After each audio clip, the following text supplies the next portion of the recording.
बिहार विधानसभा चुनाव को लेकर गठबंधन के हर रोज नए समीकरण बन रहे हैं। महागठबंधन से जीतन राम मांझी अलग होकर नीतीश कुमार के नेतृत्व वाले एनडीए में शामिल हो गए हैं, जिसके चलते एलजेपी प्रमुख चिराग पासवान चिंतित है। ऐसे में चिराग पासवान अपने पिता रामविलास पासवान के नक्शे कदम पर चलते नजर आ रहे हैं।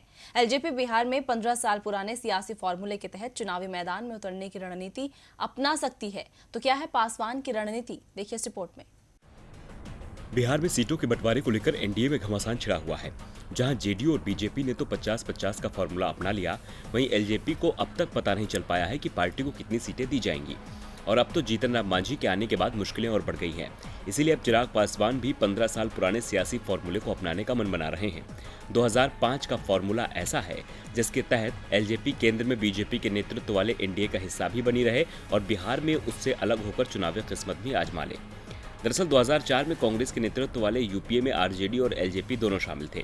फरवरी 2005 में रामविलास पासवान ने कांग्रेस नेतृत्व वाले यूपीए का हिस्सा होते हुए भी बिहार चुनाव में आरजेडी के खिलाफ अपने प्रत्याशी उतारे थे, लेकिन कांग्रेस प्रत्याशियों के खिलाफ ऐसा नहीं किया। रामविलास पासवान ने कांग्रेस प्रत्याशियों को समर्थन दिया था। आरजेडी के राजनीतिक समीकरण को एलजेपी ने बिगाड़ दिया था, जिसके चलते सत्ता में नहीं आ सकी। फरवरी 2005 में चुनाव में आरजेडी ने 210 सीटों पर चुनाव लड़कर 75 सीटें हासिल की थी और एलजेपी को 178 सीटों पर लड़कर 29 सीटें मिली थी। वहीं जेडीयू को 55 और बीजेपी को 37 सीटें मिली थी।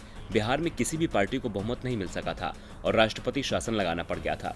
इसके कुछ महीने बाद दोबारा चुनाव हुए तो नीतीश कुमार पूर्ण बहुमत के साथ सरकार बनाने में सफल रहे थे। चिराग पासवान 15 साल के बाद इसी फॉर्मूले को आजमाने के कवायद में है। चिराग जेडीयू प्रमुख नीतीश कुमार को लेकर तो हमलावर हैं, लेकिन बीजेपी को लेकर नरम रुख अख्तियार किए हुए हैं। एलजेपी के संसदीय दल की बैठक में भी चिराग ने बीजेपी की ओर नरम रुख ही रखा था।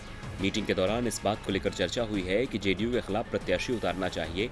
एक तरह से एलजेपी बिहार में जेडीयू के खिलाफ चुनावी मैदान में अपने प्रत्याशी उतारने का दांव खेल सकती है, लेकिन बीजेपी की सीटों पर प्रत्याशी उतारने के बजाय समर्थन करने की रणनीति को अपना सकती है।